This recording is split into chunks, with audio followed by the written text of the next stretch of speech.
Malik radhiyallahu anhu berkata, Rasulullah sallallahu alaihi wasallam bersabda, tidak akan terjadi kiamat sehingga masa menjadi singkat.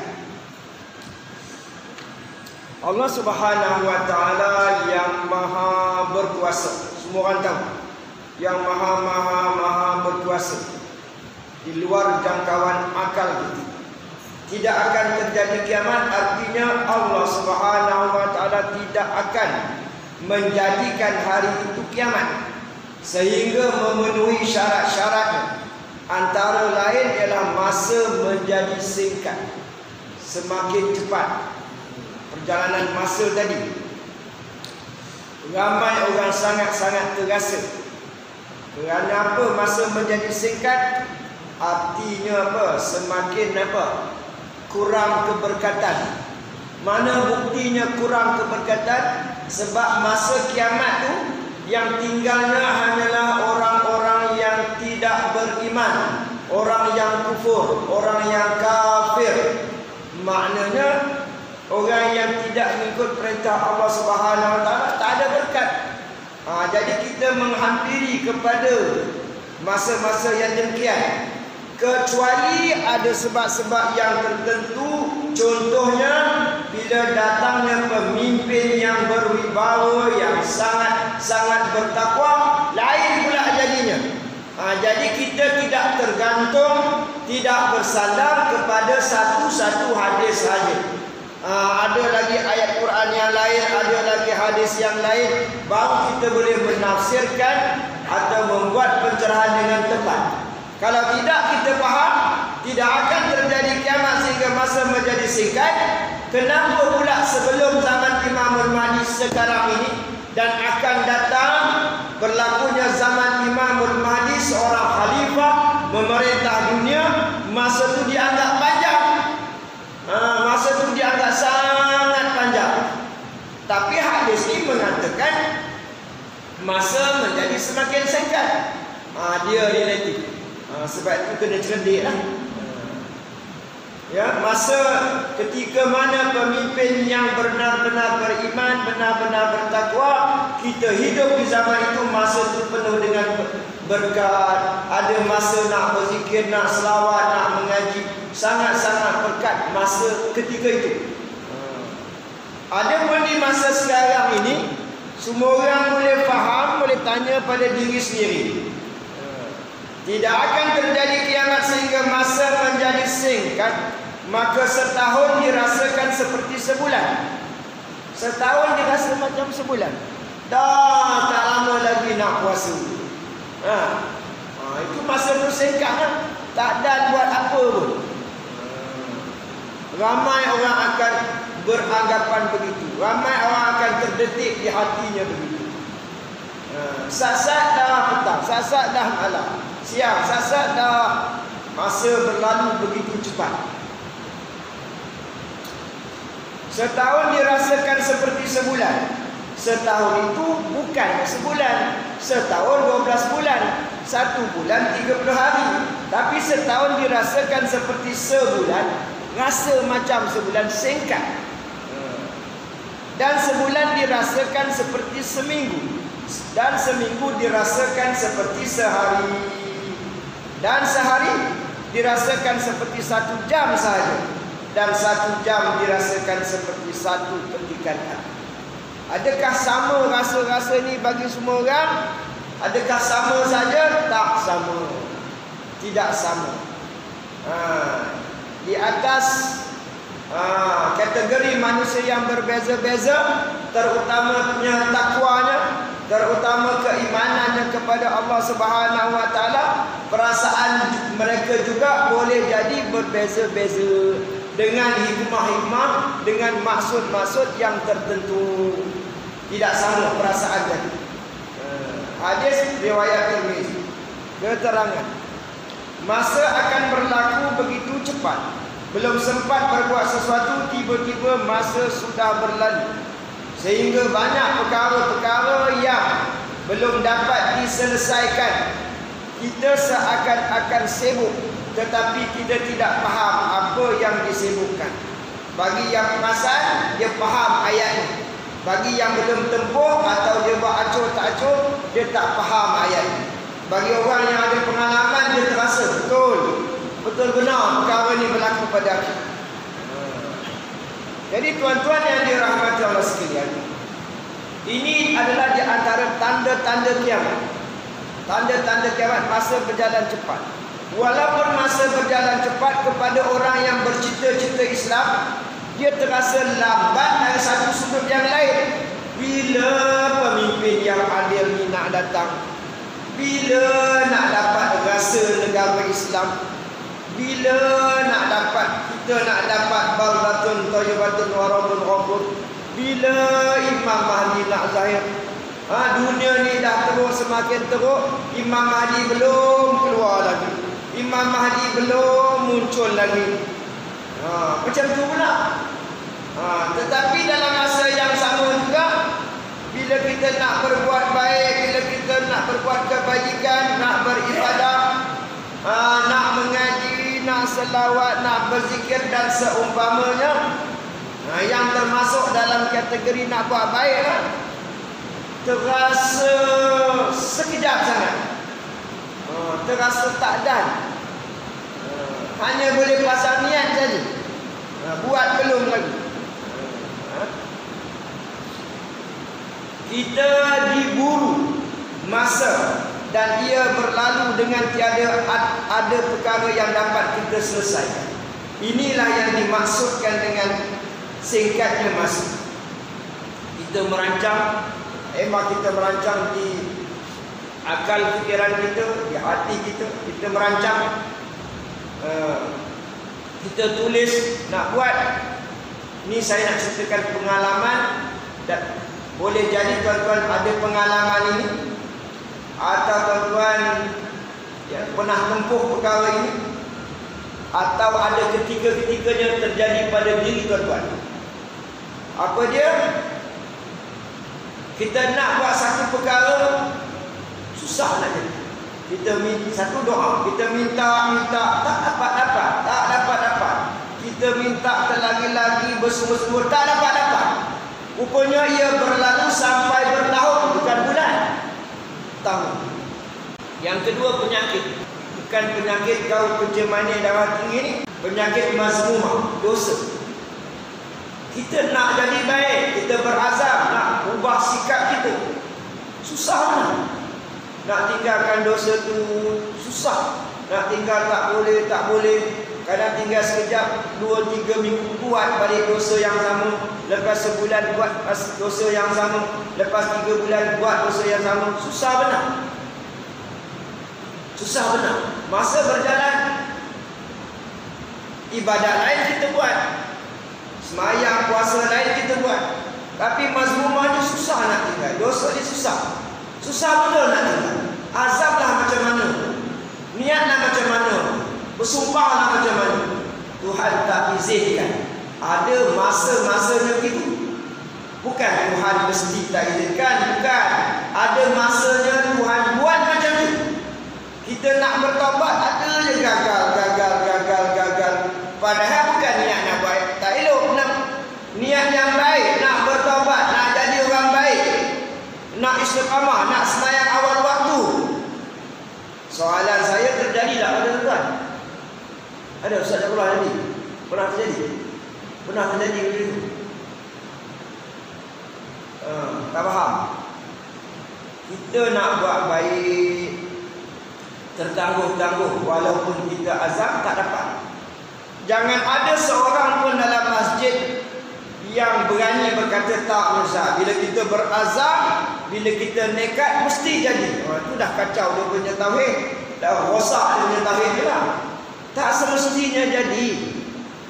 Proses semua manusia, semua makhluk, semua hamba ini berbeza-beza.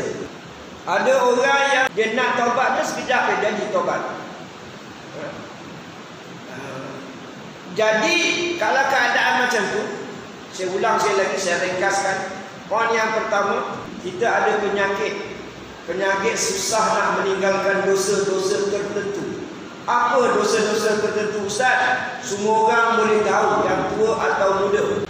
Dosa tu kesalahan, maksiat. dia susah nak tinggal. Sama ada mata, telinga ataupun hati, dengki, riak, takabur, sombong, bakhil dan sebagainya. Banyak rasa susah dia nak tinggal. Padahal dia kaki tahajud. Maknanya dia sering tahajud, dia sering puasa, dia sering selawat, zikir dia buat juga, sedekah pun dia buat juga. Tetapi dia susah nak meninggalkan dosa. Bukan dia tak niat, bukan dia tak berazam, bukan dia tak istighfar, bukan dia tak berdoa, tak susah. Ada orang yang macam itu. Jadi apa nak buat? Macam mana langkah yang seterusnya? Ambil perhatian. Kadang-kadang dia benci sangat. Diri dia memang membenci dosa atau maksiat. Yang tak elok memang dia tak suka. Tetapi masalahnya bagi dia, Tuhan tak izinkan. Tuhan tak izinkan dia jadi betul-betul baik, totally baik. Belum lagi. Sedangkan 10 tahun dia mujahadah, 10 tahun dia cuba, boleh jadi lebih. Saya bagi contoh yang lain, was-was. Ada orang kena penyakit was-was. Siapa yang tak ada pengalaman ni tengok kawan dia. Kadang-kadang pengalaman was-was dia bukan sebulan, bertahun-tahun. Betul? 5 tahun, 10 tahun. Ustaz di depan ni syarah dia senang. Ini semua adalah mainan syaitan. Buat apa kita ikut syaitan? Tak salah layan dia. Senang dia cakap. Ilmu dia macam tu. Tetapi dia melibatkan hati dan perasaan. Betapa berat mata memandang, berat lagi bahu yang memikul, yang mengalami was-was. Bertahun, 10 tahun, sehingga satu tahap orang yang mengalami was-was, sama ada ketika mengambil air sembahyang atau mengangkat takbiratul ihram, dia peduli apa dengan manusia-manusia lain. Sampai dia dah hilang malu. Orang nampak dia tengok begitu dahsyatnya, basah bajunya, basah jubahnya, basah kainnya, mandi kuyup. Dia peduli apa? Ada yang sampai tahap macam itu. Ustaz kata senang itu mainan syaitan, jangan dilayan. Kenapa dia was-was? Satu persoalan. Kenapa was-was? Ambil perhatian. Ini jarang orang cakap, saya cakap. InsyaAllah jarang orang cakap dulu. Ambil perhatian. Di antara sebab dia was-was, itu yang selalu orang sebut dah. Ini saya jarang orang sebut. Jarang orang sebut. InsyaAllah. Kerana dia ini terlalu takut dengan syirik. Terlalu takut dengan syirik. Terlalu takut dengan tidak sah. Tak ratu lagi, tak kena lagi, buat lagi. Dia takut. Takut syirik. Takut tak sempurna lagi. Apa dia syarat-syarat yang dikehendaki oleh Allah Subhanahu Wa Taala. Jadi memandang dari sudut situ, apa yang dalam hati itu bagus tak bagus? Bagus. Sudut yang lain yang tuan-tuan pandang, yang ramai orang pandang, tak bagus lah. Sebab dia ikut syaitan. Kalau tanya kepada dia, dia nak ikut syaitan tak? Dia tak nak. Tapi perbuatan kamu tu jelas menunjukkan kamu ikut syaitan. Tapi apa daya aku bukan boleh lawan benda tu. Benda tu satu sangkaan, keyakinan yang berat. Tak sempurna lagi. Takut lagi itu yang angkat takbir 2-3 kali, lambat angkat takbir. Tuan-tuan yang tak ada pengalaman, senang. Apa payah angkat takbir? Allahu Akbar kan senang ya, tak ada masalah. Kenapa yang kamu sampai 5-6 kali? Pasal apa? Betul? Kita tengok pun dia pun susah hati.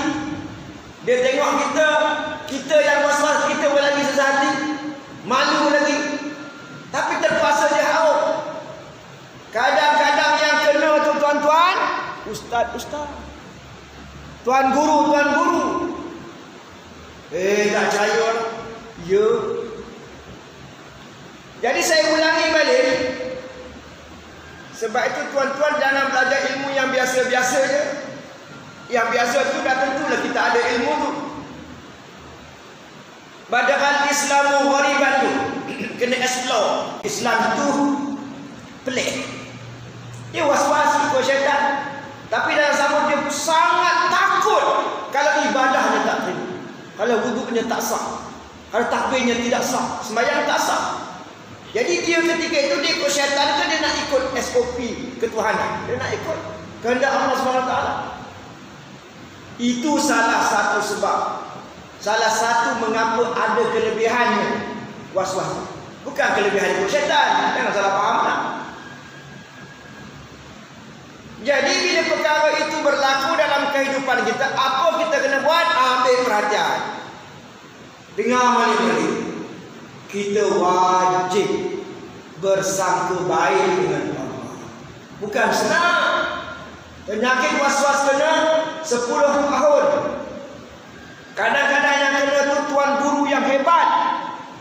Tetapi bila selesai dia penyakit was-was, selesai saja, Allah nak uji dia, Tuhan nak uji dia, selesai dia pun tak ada was-was, dia jadi wali besar. Jangan tak percaya. Kalau kita fikir cara biasa, kita pun tak percaya. Jadi makna di sini, macam tadi nak meninggalkan dosa payah. Kalau Tuhan tak percaya cakap saya tak tahulah. Pengalaman kita duduk dalam jemaah, pengalaman kita berkawan, pengalaman kita menuntut ilmu, pengalaman kita beramal. Allah bagi rasa pengalaman ini. Cuba tuan-tuan tanya diri sendiri. Dalam banyak-banyak dosa tuan-tuan, kalau saya fikir dosa saya lah. Dalam banyak-banyak dosa kita, lebih umum lagi, tuan-tuan tanya diri sendiri, diri kita, dosa yang mana kita susah nak tinggal. Tak kira lah muda ke tua, yang mana kita susah nak tinggal. Dia tak sama. Ada orang dosa dia yang paling susah nak tinggal, dosa mata. Setengah orang tak, itu bukan masalah dia. Setengah orang yang susah sangat, yang teruji bagi dia duit. Dia gelap mata dengan duit, mudah tertipu, mudah dia tak lurus dengan duit dan macam-macam. Ada orang dosa dia barang, ada orang dosa dia macam-macam. Jadi semua kita ni berbeza-beza. Tapi bukan kita tak sembahyang. Sembahyang, ngaji, zikir, buat. Tapi yang dosa tu susah nak tinggal. Ambil perhatian tuan-tuan. Soalan, kenapa Tuhan buat macam tu? Bukan kita tak bangun malam, bangun. Bukan kita tak puasa, puasa. Bukan kita tak sembahyang sunat, buat. Tapi kenapa dapat penyakit macam tu? Kita sendiri benci tapi susah nak tinggal. Kenapa? Ni jawapannya, ambil perhatian. Kerana Tuhan tak nak kita yang konon-kononnya sembahyang sunat tahajud, selalu ngaji, selalu buat sunat-sunat, puasa sunat konon-kononnya, selawat, zikir, ngaji Al-Quran, sedekah. Tuhan tak nak. Tak nak apa? Tak nak buat baik? Bukan. Tuhan tak nak kita rasa dalam hati kita ini kita dah bagus, tak ada dosa. Okey, boleh tahajud, boleh tu, boleh ni, marah pun tak ada. Setengah orang semua dia boleh, tapi susah yang kita marah. Betul? Setengah orang ada semua dia boleh, semua dia bagus, kedekut dia susah. Jadi apa pasal Allah tak berhentikan benda tu lagi, tak taubatkan dia? Ni jawapannya kerana Allah nak dia mengekalkan rasa dosa, rasa bersalah, rasa dia itu lemah. Yang barulah dia tahu bahawa dia macam mana hebat pun dalam beramal ibadah, dia rasa aku hebat aku. Aku marah pun tak boleh tinggal. Sikit-sikit bengang, sikit-sikit tension, sikit-sikit nak marah dekat orang, ataupun dia bahaya. Jadi dia tak rasa diri dia sempurna. Itu yang Tuhan nak. Tuhan tak nak dia rasa diri dia, aku semua dah buat, aku dah baik, surga mana aku nak duduk. Tak, Tuhan tak nak macam tu. Kalau kita tak faham ilmu ni, sedih lah. Daripada dulu sampai tahun 20 dunia nak kiamat lah, kita tak ada ilmu tu, tak ada. Kita rasa tak ada apa pada saya pula ustaz. Kita dah sembahyang puasa begitu, begini, zikir, wirid semua dah buat. Tentulah kita rasa bagus, rasa selamat, tak buat dosa, rasa lebih baik daripada orang. Tak boleh macam tu.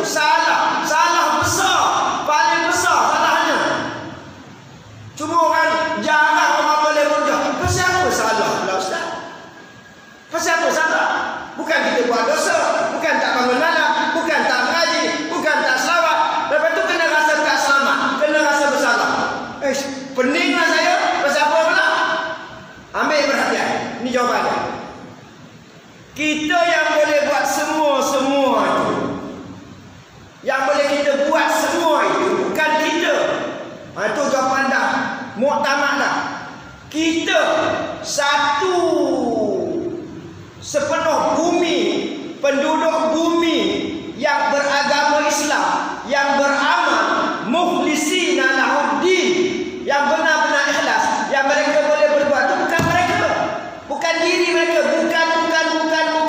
Sampailah mereka mati masuk kubur pada mahsyar, lalu kita serta muslim sampai masuk dalam syurga paling atas, syurga benar bersama dengan Nabi. Tetap jawapannya sama. Yang dulu segala amal kebaikan kamu itu yang betul benar, bukan kamu yang buat, bukan kamu, bukan.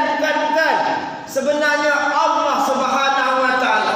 Jadi oleh kerana Allah yang melakukan bagi pihak kamu, tiba-tiba kamu bangga diri kamu lah konon-kononnya. Akulah yang buat, akulah yang sayang, akulah yang berzikir. Aku kalau aku tak beramal macam mana? Sebenarnya bukan kamu. Sebab dulu dah banyak kali saya sebut, kerana kita ni tak ada kuasa. Bila dah di alam barzakh pada masa tetap tak ada kuasa, masuk syurga pun tetap tak ada kuasa. Jadi bila kita tak ada kuasa, tak ada kudrat, tak ada daya, tak ada tenaga nak buat, kekuatan untuk melaksanakan itu tak ada, macam mana kita boleh beramal semua itu? Dengan izin, dengan kurniaan, dengan anugerah Allah. Ini penting, wajib kena ada rasa itu dalam hati dan kekalkan, wajib, mesti.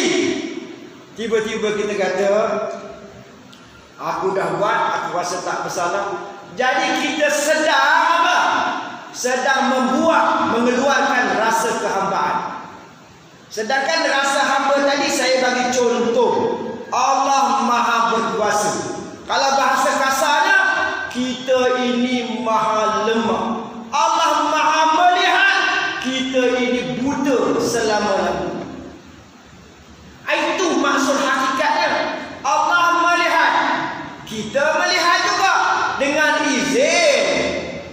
Saat lagi kita melihat dengan izin, besok kita melihat dengan izin. Setiap masa kita melihat, setiap detik kita melihat, semuanya dengan izin. Maknanya kita ini tidak melihat. Kalau dapat melihat dengan izin, makna kita ini buta. Lepas dapat tengok, dengan izin baru kita celik baru nampak. Sama juga Allah Maha mendengar. Kita ini peka sebenarnya. Cumanya ada bahasa majazi, bahasa pinjaman, bahasa adab, bahasa beralur, bahasa hamba, bahasa syariat. Kita pun dengar juga dengan izin Allah. Kita pun pinjam juga sifat-sifat ma'ani Allah. Kenapa kita mendengar? Sebab Allah Maha mendengar.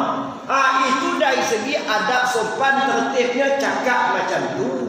Hakikatnya kita tidak mendengar langsung. Semua dengan izin dia berlaku. Habis itu melihat dengan izin dia, mendengar dengan izin dia, beramal dengan izin dia. Jadi masuk syurga artinya dengan rahmat. Nabi pun macam tu. Macam mana kita nak cakap besar ni? Jadi maknanya masa yang singkat ini, yang setahun macam sebulan macam seminggu macam sehari macam 1 jam macam percikan api. Itu maksudnya ialah Allah Subhanahu Maha Adil, Maha sempurna ke atas kita. Semua orang sama, dia Maha Adil. Jadi tak adalah kita kata di sana nanti, sebab aku tak ada masa ya Allah, aku nak buat ni, masa tak cukup. Sekali dibukakan mahkamah itu, baru kita terasa masa yang ada daripada dulu sampai sekarang. Sebenarnya masa itu memang ada cukup untuk kita. Tapi kita yang tak faham, kita yang salah guna, kita sebenarnya yang bersalah. Jadi maknanya masa yang jalan cepat, time is running ni, wal as, kata Allah, dia bersumpah demi masa. Innal insana lafi khusr, sesungguhnya innal insana lafi, benar-benar lafi, benar-benar dalam kerugian, benar-benar. Jadi kita bukan ada kuasa kita ikut je, tapi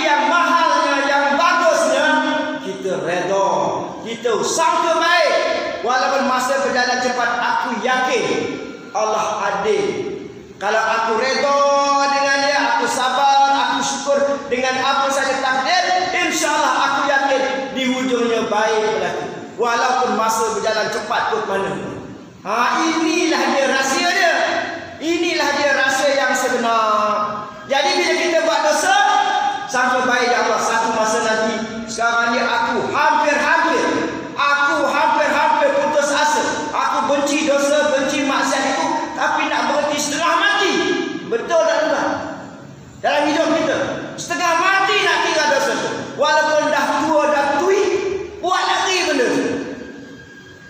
Tapi akhirnya kita bersangka baik, kita mujahadah, kita berdoa, kita bersabar. Sangka baik ya Allah, Engkau lebih tahu ya Allah. Aku nak berhenti dosa ni. Tapi kenapa susah sangat? Nak juga buat. Tangan ni gatal juga, mata ni gatal juga. Ada je nak buat dosa lagi. Aku tak suka, aku tak nak ya Allah. Kenapa aku buat? Padahal aku sembahyang tahajud, aku bangun malam, aku buat baik. Tapi kenapa aku tak boleh tinggal ya Allah? Namun demikian aku tetap sangka baik dengan Kau ya Allah. Jadi akhirnya kerana sangka baik, mesti ada rahsia, mesti ada hikmah. Akhirnya di saat 2-3 hari nak mati, nak meninggalkan dunia yang fana ini, maka dia lulus taubat. Itulah faedah sangka baik.